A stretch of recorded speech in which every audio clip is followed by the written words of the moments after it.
Hi, everyone, to a really special Houston Chronicle Live. We're here today with the Texas Book Festival and author Elizabeth Crook.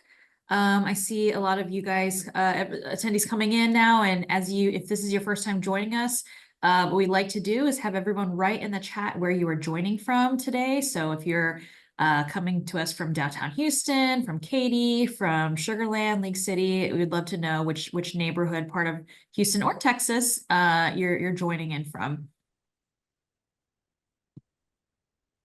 All right, we have someone from Austin here. That's your neck of the woods there, Elizabeth and Yes, it Susannah. is. Yes, yeah.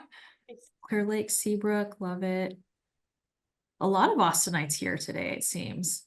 All right, and while everyone is getting situated, I just want to invite everyone to just, and because this is a book club, this is a little different from our usual run of show. We want to hear your comments. We want to hear your questions, especially during the first half of the discussion. If you have any comments, please drop them in the chat.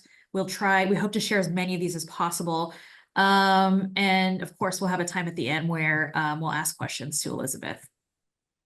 All right, someone joining from out of town. Thank you for joining us. Durando, Colorado. Interesting.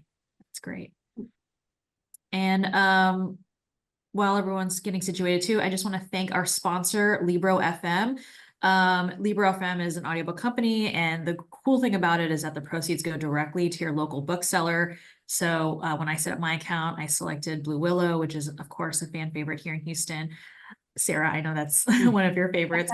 So, I'm getting a lot of questions about the Libro FM audiobook credits that will be sent to you at the conclusion of this event. So hopefully hopefully before end of day tomorrow, they should all be dispersed. But thank you to Libro FM for sponsoring this. And all right, now we're about 2 minutes after the hour. So Susannah, I'm going to go ahead and kick it over to you. Hi, I'm delighted to be here today. I'm Susannah Auby. I'm the development director of Texas Book Festival. We are thrilled to be collaborating with the Houston Chronicle and Libro FM to bring you this book club.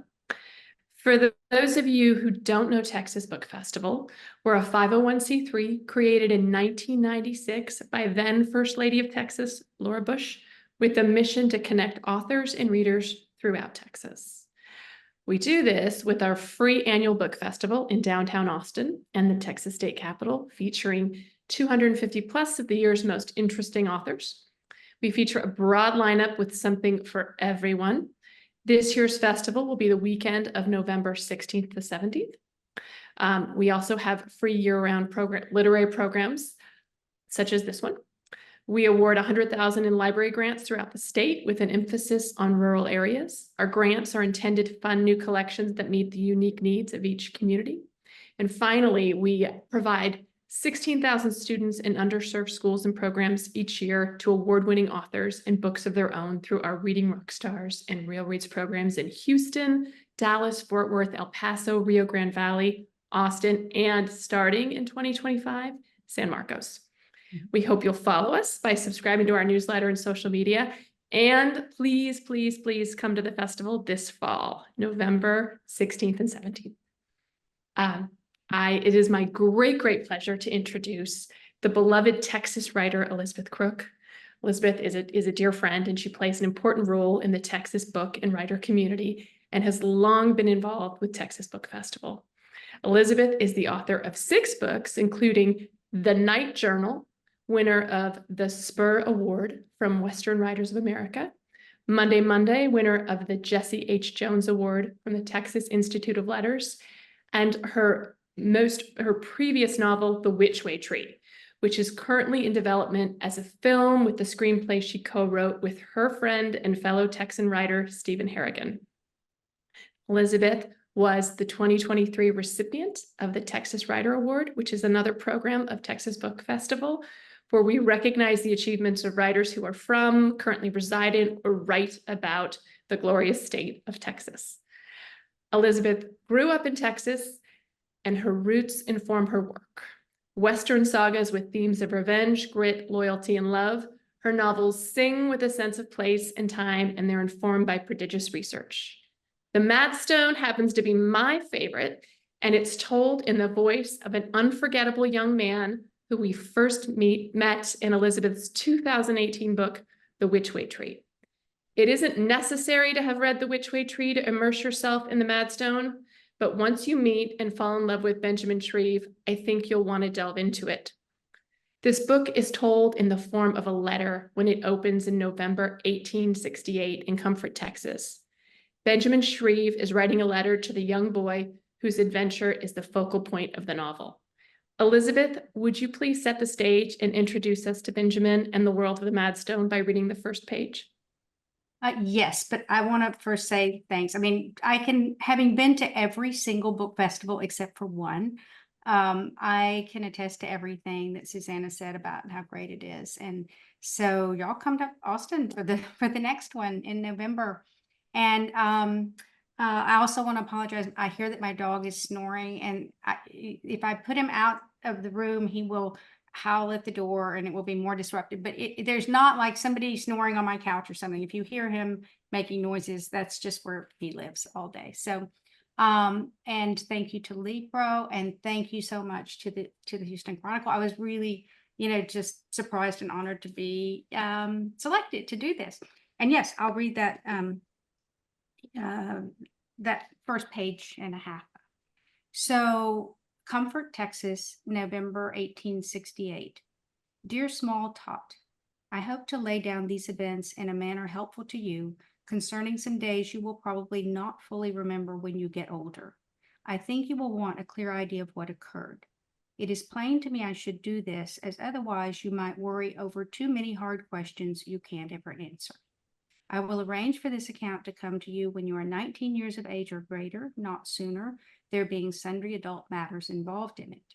Currently, I am 19 years of age myself and think it a suitable age for you to read this. That should give you time to have done a few things and known people and figured some of them out. Also to have read books. Amongst the books given or borrowed to me is an autobiography of Benjamin Franklin about his quest at the age of 20 to improve on his morals and scruples. I figure he must have had worthy ideas by the age of 19 to have even embarked on such a notion. And from what I have seen of you, Tot, I believe you might grow to be equally wise, and 19 would do to read this. As well, don't read it if you don't want to, on account of you didn't ask for it. Another point made by Benjamin Franklin was how the best method to live your life over again, if a person might want to, is to put down tracks to recall it even whilst it takes place. He advised noting events on paper. I can't do that on your behalf, as you are but 4 years old currently, and no doubt seen different things from what I did, and seen some of the same things in different lights as well. But I will do what I can to that end. For myself, I am bound to remember these days I write about until the Reaper should come fetch me. So that's how the book begins, and it's written all as a letter to Todd in this recollection of this very life-changing adventure that they end up being on together. So.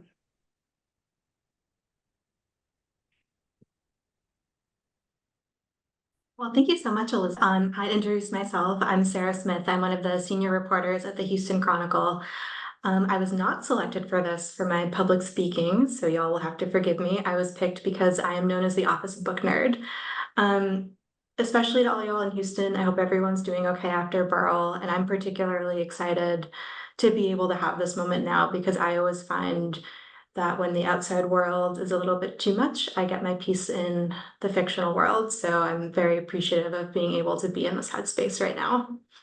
So Elizabeth, I guess I'll start in the background. What is it about this particular moment in Texas history that draws you in? And like, what are the questions about it and the themes about it that you feel have been underexplored? Mm-hmm. Well, I mean, this is Reconstruction era, 1868, so the Civil War is over. And there was just a lot about that period I did not know. There's certain segments that we study more in classes, and certain periods of time that are more written about. But Reconstruction era is the most fascinating to me because there's all this chaos. I mean, you still had all the chaos going on out west. And with indigenous people and all of that, and a lot of conflict, a lot of battles still going on in that direction.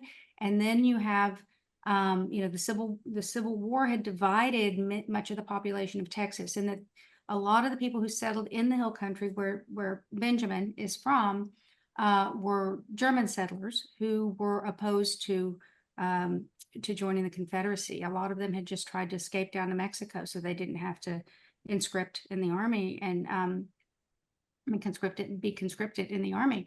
So there was a lot of diversity in just the way people looked at what Texas was going to be. And to me, that's what makes a story interesting is you have conflict, you have different opinions, you have different kinds of people, and it's all mixed in during this period where all of those conflicts are still really, you know, intensely at play. So I loved this period of time. I loved work in the Which Way Tree. It's a couple of years earlier, but it is still, you know, at the close of the Civil War. So from Comfort to San Antonio to Indianola, can you tell us a little bit about the towns you chose for this journey and why you chose them? Well, I have these big maps. I wish I still had them out because they lived on this table for, you know, like 4 years, 5 years. And they, you know, were the old maps of Texas. And this is the route that people would have traveled. And, you know, I mean, I've been to all these little places, all these towns, and some of them now, you know, big cities. But to try to unravel what they were like exactly back then was really fun. I mean, like all the scenes that take place in San Antonio, I had to really learn what San Antonio was like at that point, and the Minger Hotel, which was there already and is still there, of course, and it's a really nice hotel. You know, plays a big role in the story. And so it was like a lot of little things I had a lot of fun learning, like, okay, where was the stables? If you were going to be, you know, stopping at the Minger Hotel, where did you put your horses or mules, you know? And to kind of find maps of the town and put all that together means fun. So each place, you know, I had to Sutherland Springs. Did it have springs? I mean, why was it called this, and what were the springs like? You know, that sort of thing that I had never really looked into. And so it was a lot of fun. And then Indianola, of course, it's a fascinating place because it was a growing port. It rivaled, you know, was not as big as Galveston, but almost. It's where most of the immigrants from Poland and Germany and most of the European immigrants were coming in through Indianola, and then traveling, you know, west to settle in the Central Texas area. And it was wiped out by 2 successive hurricanes and then a fire. So there's nothing left of it. It's just a beach, and which is really interesting. So there's just something about, you know, the changes that have taken place in not that long of a time. When you think about this, you know, 1868, it's just not ages and ages ago. And yet, you know, there's just the way Texas has exploded is interesting. And to try to go back and figure out, okay, what was it like then? It was fun. One of the things that I particularly loved about this was that you were able to find all these tiny details that, when like taken in sum, convey just a strong sense of place and accuracy, and the feeling that like I'm really back there in this time decades ago. How did you go about finding these details and doing your research? Just reading a whole lot of books. You know, so the main thing that's helpful is to read memoirs from that period of time, letters from that period of time, where you really get a sense of the details of life. And then you can't put all that stuff in, because, you know, then it's just like, you know, you've taken all this time to learn everything. And so you're making your reader learn everything too, whether it's relevant or not. You know, you have to really only, you know, I mean, I talk about it like, you know, there's a boat, you're floating in the boat, you're putting all this stuff into it, and then it starts to get low in the water and you have to start throwing things out. What is absolutely relevant to the story, the development of the story, or the characters? And only those things can stay. I used to just fill up the boat and then, you know, and then have to throw everything overboard, which was very painful. Now, by my 6th book, I kind of know what to put in. And so I go through all these books, and, you know, I mean, it's just stacks of them.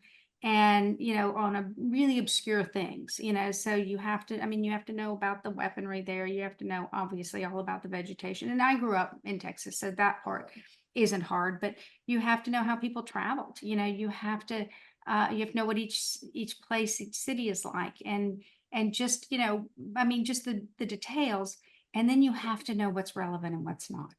And that is always the trick, is not to burden the reader with too much extraneous stuff. And so one way of doing that, by writing this in first person, I had never written in first person before Benjamin, before his voice. By writing it in first person, you strip out all the extraneous stuff, because Benjamin is not going to say, an example I've used before is if you were writing in third person, really describing the scene, and they start a fire, you would need to know, okay, do they have matches? And, they get out the matches. How do they do all this? He's just going to say, we made a fire. So the story moves really quickly. And yet, the visuals of it come through with just the details that you choose to put in. And that, to me, that's really fun. And it's kind of the trick to making it seem relevant and move along quickly, so that you don't have a big, long book that's full of, extraneous history. So Benjamin has a very specific manner of speaking, and that came out a little bit in the passage you just shared with us. Mhm. How do you write that? Do you conceive of the plot and the dialogue points and then put them in Benjamin's voice? Or are you so deep in the zone at some point that this just comes out in Benjamin's voice as you write? Yeah, no, it just comes out in Benjamin's voice. And, he's obviously uneducated. His grammar is not perfect. He apologizes for that in the beginning. He knows this about himself, but he's read some books. And, in the memoirs I've read from that period of time, and the letters and so forth, people had a pretty good vocabulary. Because most of them had read had read like the King James Bible, or, they weren't illiterate, but they just weren't schooled to some degree. A lot of people, some like people in Benjamin's situation. And so it's to me, it just is a matter of hearing it. From reading so much from that period of time, I just hear it, and I couldn't speak in that vernacular. If somebody said, oh, say something like Benjamin says, that would be impossible for me. But if I've got my fingers on the keys, and I'm a very, very slow reader, so I tend to read out loud everything, all this tedious research, I read out loud to myself in order to get it into my head. And so the language also gets into my head. And, I can't read, for instance, other books, novels that are written in first person, because I don't want that writer's voice to confuse me as to what Benjamin's voice is. But I read, the authentic people who were writing during that period. And then it just, I write out loud. I'm saying it as I'm typing it, and it makes sense to my ear. I think to other people's ears. I hope they seem to like it. So that's nice. Following up on that, kind of a double-barreled question, so forgive me. I was interested, like you said, Benjamin was the first time in all of your 6 books you'd chosen first person. So what compelled you to do that for Benjamin, and then why the letter style? Was that something that you always envisioned, or was that something that you came to as you started exploring Benjamin's story? Mm-hmm. Well, for one thing, he's a 17-year-old, and in this book he's 19. In Which Way Tree he's 17. He's writing under the mandate of a judge in the Which Way Tree. He's been, a reason was given him to write, because it just seemed, no 17-year-old kid is going to sit down and write a long tale unless they've been told to do it, in that period of time. He's trying to survive, basically. And in the Which Way Tree to support his sister. So he doesn't have time to do that. But when the judge, who is trying, at the close of the Civil War, the judges, circuit judges usually, who traveled from place to place, were brought in to try the war crimes that had happened. For instance, against the Germans. Germans had been killed and tortured and hanged and all kinds of things during the Civil War by Confederate soldiers, because they wouldn't join the army and they were trying to escape to Mexico or whatever. So these were tried as, as war crimes against civilians. And Benjamin is asked to testify about some hangings that he has, that he knows who did them. And he's seen the aftermath of he's seen the men hanging. He knows who was on the ground at the time. So he's asked to testify. And that's how he gets into this long story about his sister and the panther that has attacked, their mother, and that they end up tracking in the name of revenge. So it's a mandate to do it, and otherwise he wouldn't have done it. So that is why I had that one as letters. This one also, he would not have just sat down to write this unless there was a reason. So he needs to be writing to someone. And that also defines not only the voice that he's writing in, but what he says. For instance, I mean, this is kind of a love story. He falls in love with the mother of this little boy.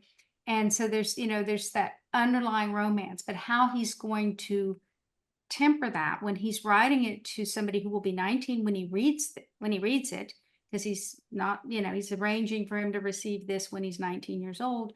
But it's about his mother. So there's not going to be a lot of graphic, stuff going on, but there's this undercurrent of this, really tender relationship that develops between Benjamin and Nell, the mother of Todd. So what made you decide to further Benjamin's story? When did you decide, when did you make that decision? When did you know you were going to do that? And where did Benjamin come from? Right. So Benjamin is completely, made up, and he's in the Which-Way Tree. And I, after this many novels, I mean, this isn't as many as a lot of writers written, but for me, it was a lot. And I've, created a lot of characters, but he is my favorite. And he's an earnest, kind, honest, very plain spoken guy. And I honestly just missed him after I finished, writing The Which-Way Tree. I mean, I missed writing in his voice, which is that idiosyncratic kind of uneducated, but well-informed and, wise sensibility about life behind it. I missed that voice, and I also had found it really fun to just kind of write in first person from his point of view, and tell the story that way. And I just want to spend, sort of more time with him, and give him a first love, just a further adventure. And so this book really grew out of The Which-Way Tree, even though, as y'all explained in the beginning, it's not a sequel. It's not in that you don't have to have read one to read the other. They're both standalone novels, but he is the main character in both of them.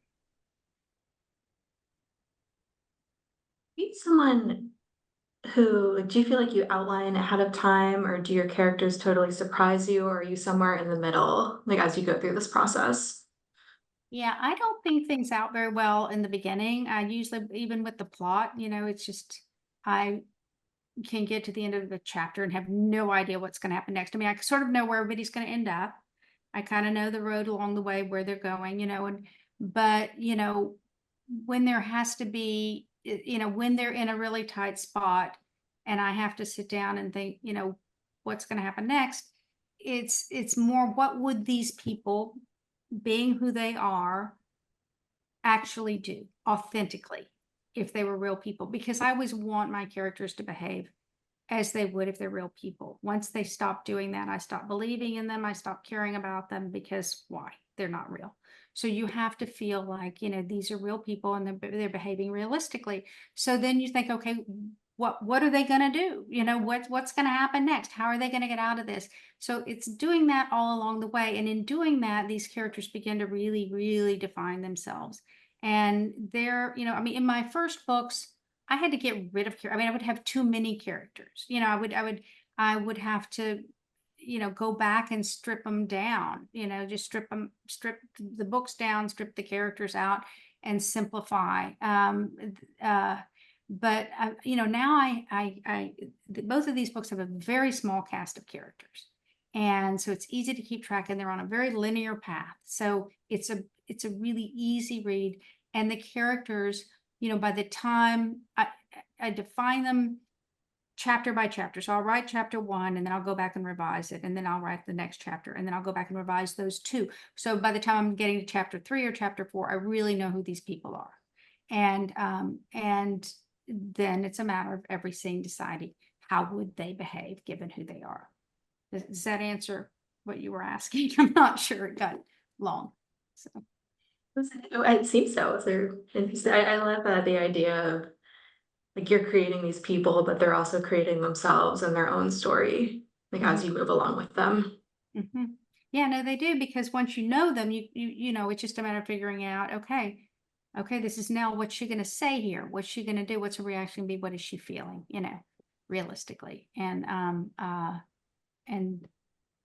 guess that's what novelists usually strive for. Remember a moment like in the writing as these characters were becoming themselves where they did something that kind of surprised you? I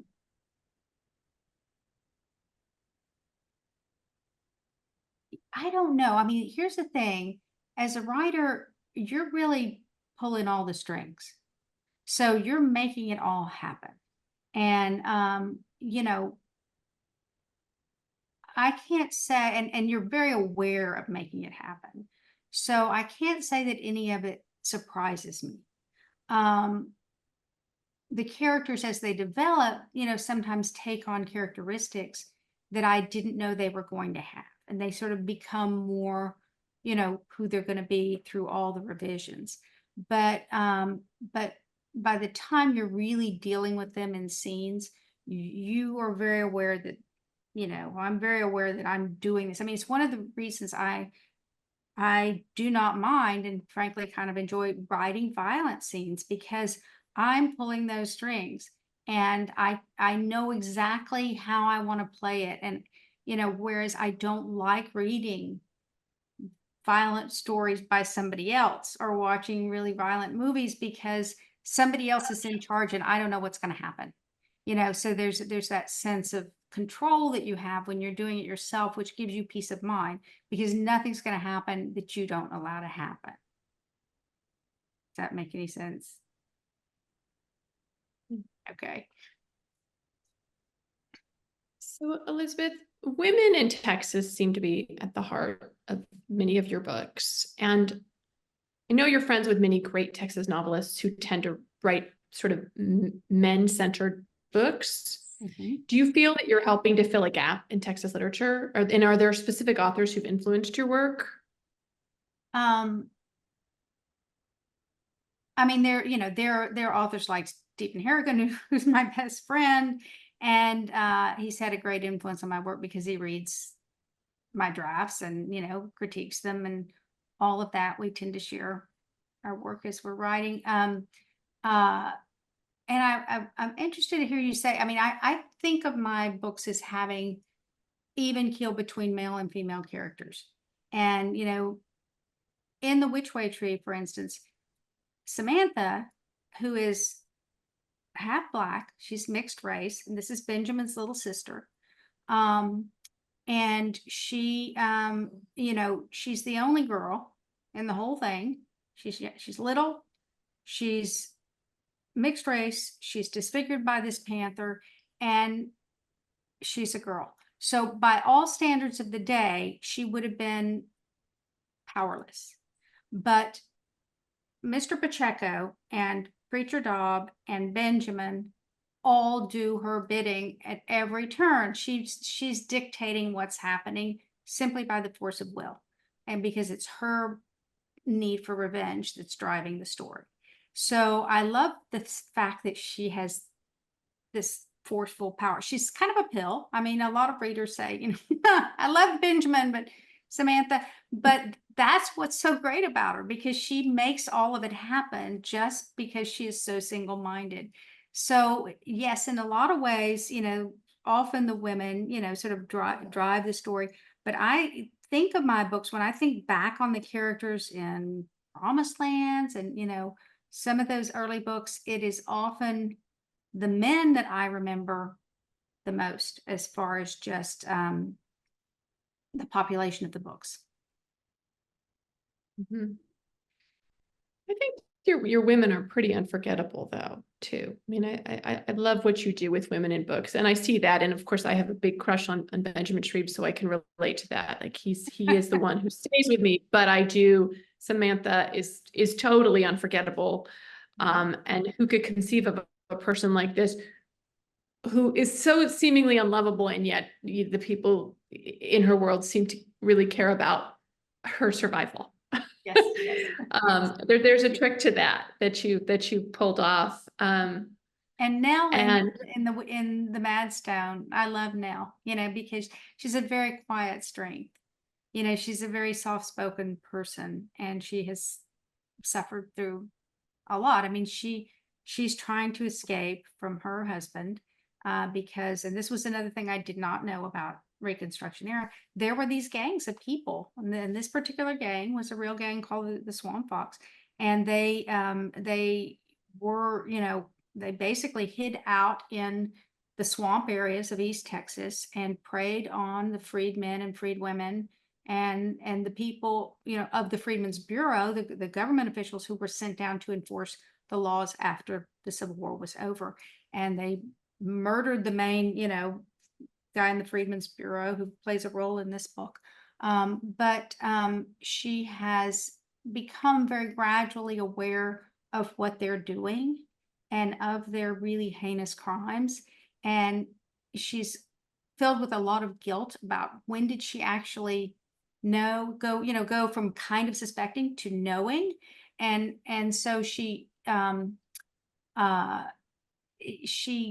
once she realizes she really has to go forward, she goes and she tells where they are hiding out. And so they're after her. And her husband wants to take the son back. She's taken Tot and she's fleeing. And that's when, she ends up with Benjamin, who is trying to get her out of Texas, to the port of Indianola, where she can get on a ship and get to New Orleans. And so, her story is one of someone who's carrying a lot of guilt with her, and a lot of fear. And yet, in every instance, she's a very interior character, very strong, and makes really good decisions. This answer can be a no comment, but I just imagine fast forwarding in Todd's life and this feeling that he has as he reads everything that Benjamin's telling him, and this like new past in his personal history that I don't know what he knows, we don't know up till then, like if that just recasts how he looks at himself, how he looks at his life. So I have to ask, do you feel like you might return to any of the characters in these books in the future? I am tempted to, and I start thinking about it. I start reading about different periods. It would be a question of which period to return to, to much later in Benjamin's life, or just Todd at the age of 19 shows up to meet Benjamin after he's read this, so there are a lot of different periods I could use. And the problem is kind of a technical one, because you have to then, if you're bringing in characters from the past, it's a little tricky from past books because you have to assume people have read the other books. And, so you have to gauge. And by the time, it takes me like 7 years to read a book. So people won't remember, my books or want to be following up necessarily. And so you're kind of starting over with readership often when you wait that long, when it takes you that long to write a book. So that's the deal. It would be a little tricky to bring them back without having to do a lot of backstory explaining. I think I could do it, and I have thought about it. There's so many periods. We know that Benjamin ends up at the end of the Witchway Tree. We see him in old age, and we know he ends up, living kind of down near the border, South Texas, and has a cattle ranch. There was a whole lot going on down there at that period of time. And it would be really interesting to dive into that period. So I kind of tinker around. I start reading, different histories, trying to figure out, do I want to do that, or do I want to just peel off and do something entirely different? So,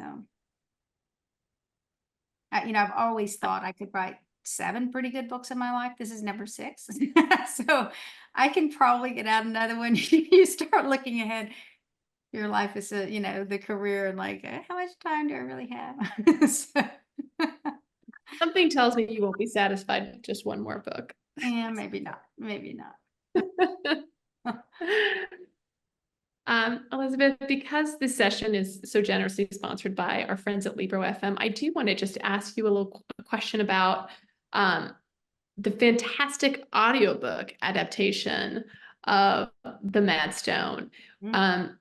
Can you tell me a little bit more about how you felt about that and what that's kind of been like and what that is like, really having your book turn into such a wonderful audiobook? Yep.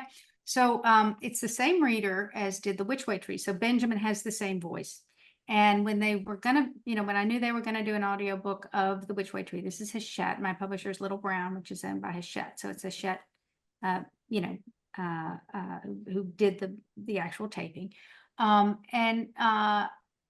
said, can I listen to some, can I help figure out who does it? Because the voice is so important. And so they gave me 3 auditions.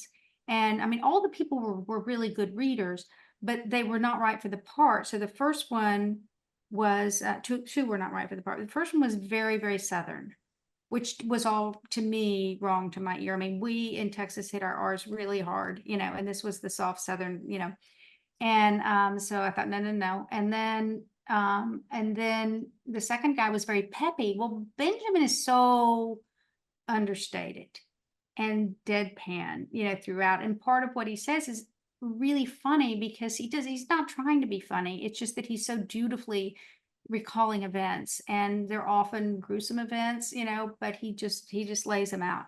So Peppy was all wrong. And then there was Will Collier, and he just nailed it. He was just right. And so, there were a couple of things I said, can I talk to him? Would y'all let me talk to him? And they said, well, we'll see if he'll do that. And it's not usual. And but he did. And he said, how did you hear Benjamin's voice? And we talked about it. He's not a Texan. He got everything right. Well, in The Which Way Tree, and I told him about this. We laughed about it afterwards, but like there was one word. There were only 2 words he got wrong. One was pecan. He said pecan, or however they say it, not in Texas. And then Medina, the town of Medina, he said Medina. So I didn't listen to this, but I had people tell me. So before he read the Madstone, I texted, I emailed him and said, Will, we got to talk about pecan. I said, it's like PUH and like con man, And so he said, okay, I got it. And then, Medina, I don't think was in that. So we didn't have to worry about that. But otherwise, he just nailed it. He read it so beautifully and just in the right tone of voice. And I've had so many people tell me how much they enjoyed it. And like I said, I haven't listened to it because, the last thing you want to do after you've written a book is listen to the whole thing again. So, but he's really, he's really good. I'm real proud of the audiobook. I always recommend it to people. We love a accurate accent moment. I grew up in the Northeast. My entire extended family is in Texas, and my dad was the weird one in our tiny Massachusetts town who would go around saying all y'all. Yeah. And I would say things like, oh, that's wicked cool, y'all. And people were just looking at me like, where are you from? That makes no sense. Yeah, no, it's a whole different way to talk. Are there any, you mentioned that you go and you, like, obviously you do so much reading and you like touch on all these different periods. Like, are there any historical periods that you haven't explored yet that are particularly tempting or at the top of your list? Yeah, there's so many. I mean, because I'm a slow reader, I have to kind of narrow the field. I look at the books that James Michener wrote, and or somebody that just kind of covered the gamut and wrote different places about different places all over the world. And I just don't have that kind of brain. I just wouldn't be able to take it in. So I do better. I mean, I've moved around a little bit. My first book was is centered in Tennessee. It was called The Raven's Bride. It's about Sam Houston's very disastrous marriage, first marriage, which the young woman left him after 11 weeks, and that's why he ended up in Texas. He was governor of Tennessee at that time. So that one's all Tennessee politics, and that marriage. And then the next one was Texas history. It was the Texas Revolution period. And, sort of told from the viewpoint of various different factions. That was a big fat book. I still think it's my best written, but nobody's ever read it. So that's a moot point. It's in that one, I had become uncomfortable writing the first one because I was dealing with real people in the first one, and I was having to attribute motive to them because you're giving them dialogue, you're giving them motive. And I didn't really know those people, and I didn't really have permission to do that. It's Sam Houston and his wife and the family, family. I became uncomfortable feeling the ghost looking over my shoulder and saying, no, you've got it wrong. And then, so with my second book, Promised Lands, I have historical characters. It's Texas, but I don't deal with them as first person. I don't deal with what they're thinking. They're simply characters within the context of my made up characters who are encountering them. So we see Sam Houston, we see, a lot of the people in the Mexican army, because that's a big part of the story. But we only see them through my fictional characters. And then, so that's the way I've written since then, is I set it in periods of history. The next one was New Mexico, actually, so it's still the West. The whole development of the railroad out there, it's centered around all of that and a love story.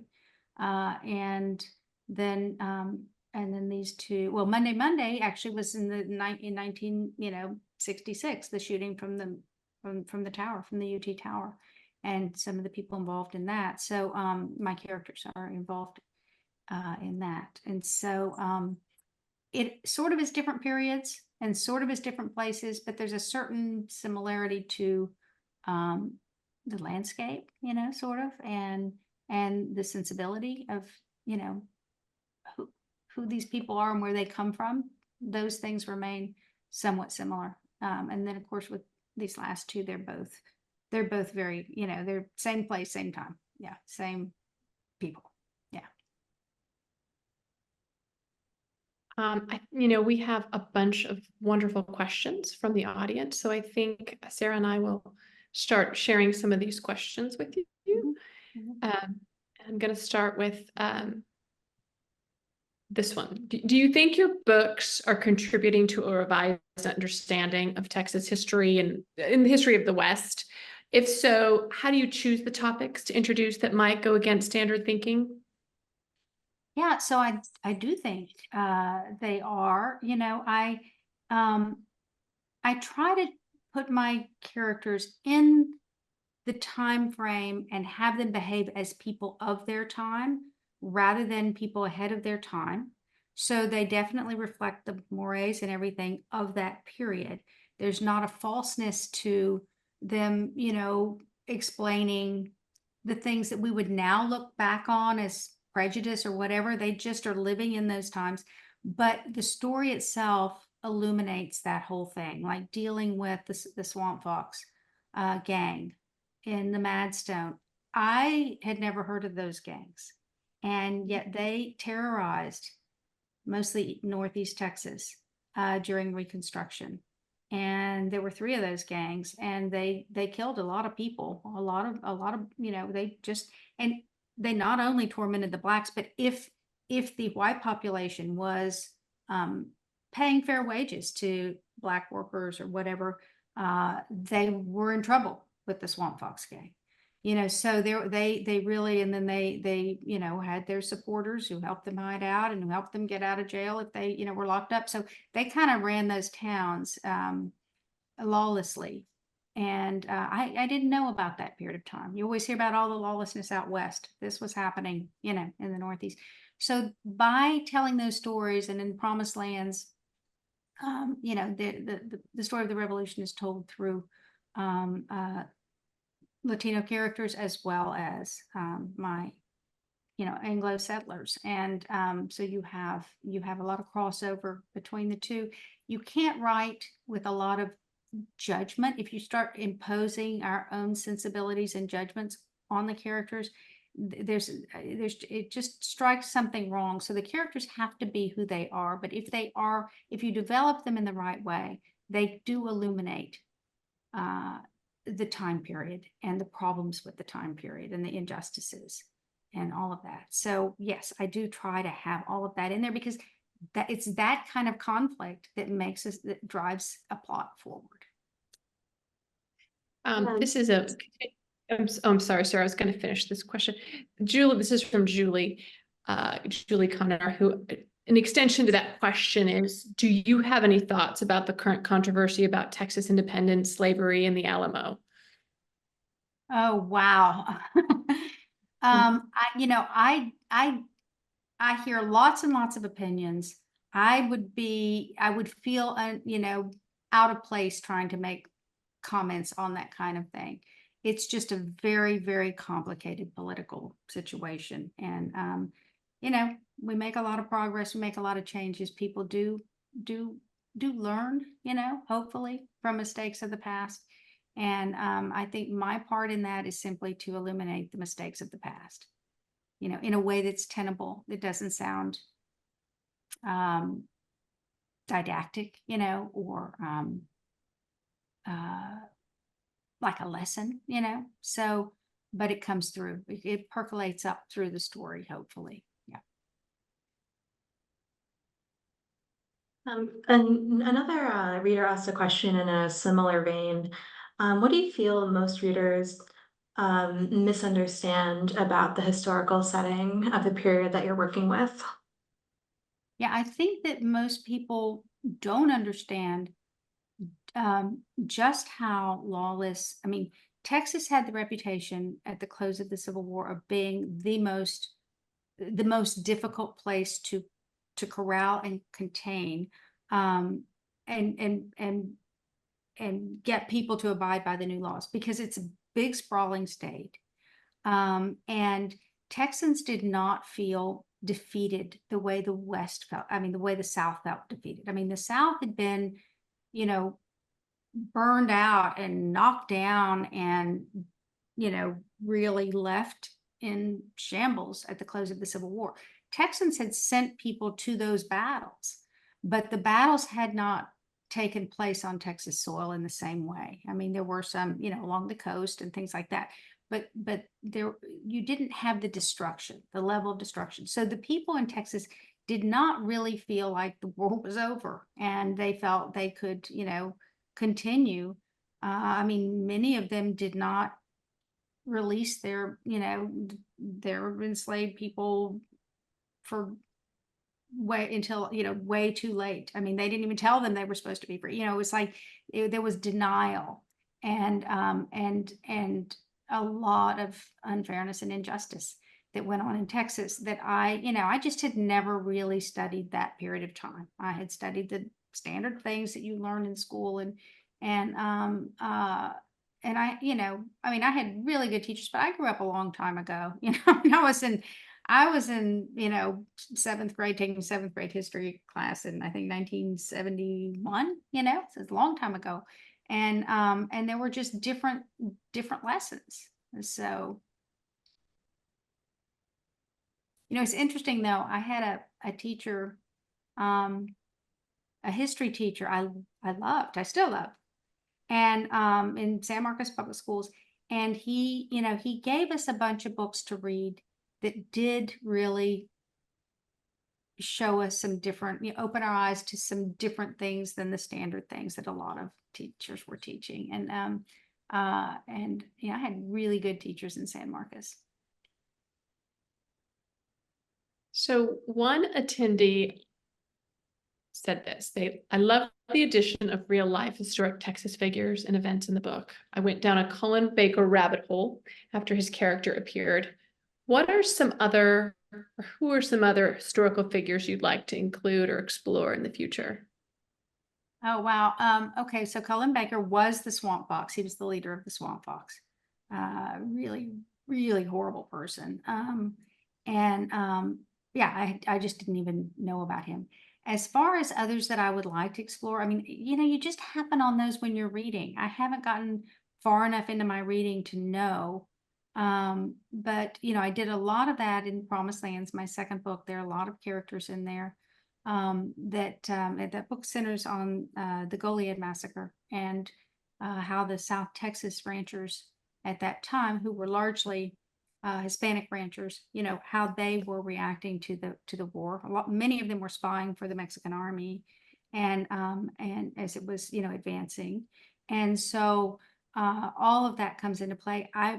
I learned about a lot of people researching that book that I would never have encountered otherwise, and was able to incorporate them, the agony of the person who ordered the massacre, and just reading, golly, it was so long I wrote, I think his name was Padilla, so long ago that I wrote the book, but just some scenes with him the night before he makes that decision. And there's just a lot of a lot in his writings later that if I'm remembering right, where you really understand what was going on, with people who were carrying out orders that maybe they did or didn't believe in, and there was a lot of, so there were characters like that that I learned a whole lot about that I would have never had exposure to in casual reading.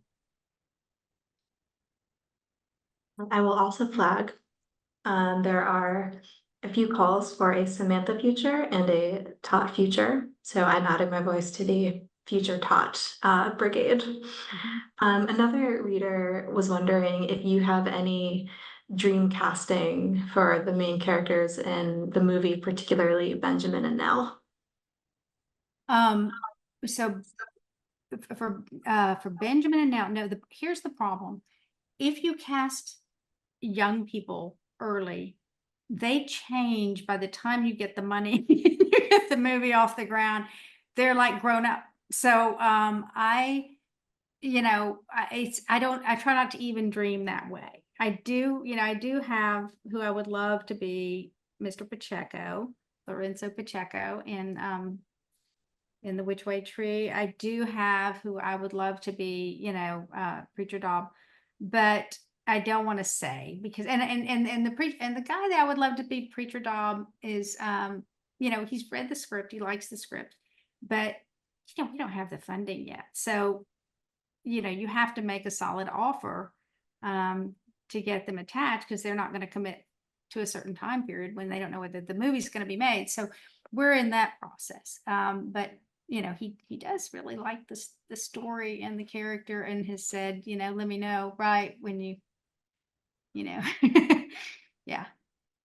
So we have time for one more question. Sarah, is there one that's jumping out at you that you want to wrap us up with? I thought there most of the audience ones. These were great. If anyone wants to jump in, if not, I can just go for one of my own. That might not be as exciting to everyone. But are there any, I know we talked a lot about characters you return to and time periods you return to. Are there any themes that just keep drawing you back in as you write? yeah, I mean, really Texas, it's just such,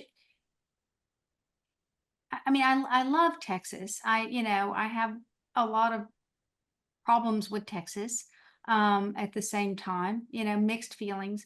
But again, to me, that's what makes drama, is when you have this diversity of opinions and, and a lot of conflict. And, Texas just time and time again offers that to a writer, conflict, and the different stands that good people take, or that bad people take. I mean, you can play it any way you want to play it as an author. And but it's interesting because it's a complicated place. And to me, the more complication there is, in the backstory and in the underground, the more clarity you can get somehow, you know, out of the story. That may not make any sense, but there's something I'm trying to say that I'm not saying well. But you know, it just comes up through the story in a way that's not like it's not stated. It's just there, and to me that makes that's interesting. So yeah, so I keep coming back to Texas. I keep, you know, like I said, I've done Tennessee and New Mexico. It's not like everything's been in Texas, but you know, it's the place I know. And it's also, you know, a lot easier for me to research because you know, I mean, I know the vegetation. I spent a lot of time in Central Texas in the hills at my grandparents' ranch out there, and so you know, I kind of know the world in a way that I don't would have to learn it if I made a story somewhere else. All right. And with that, thank you, Elizabeth, for your time today. It was just such a treat to hear you read from your book and also just the rich discussion that followed. So thank you for your time, Susannah, Sarah, all of you attending with us today. Thanks for sharing some time with us. Thank Take you, care. Jennifer. Really appreciate Y'all. it. Yeah. Thanks for the hospitality.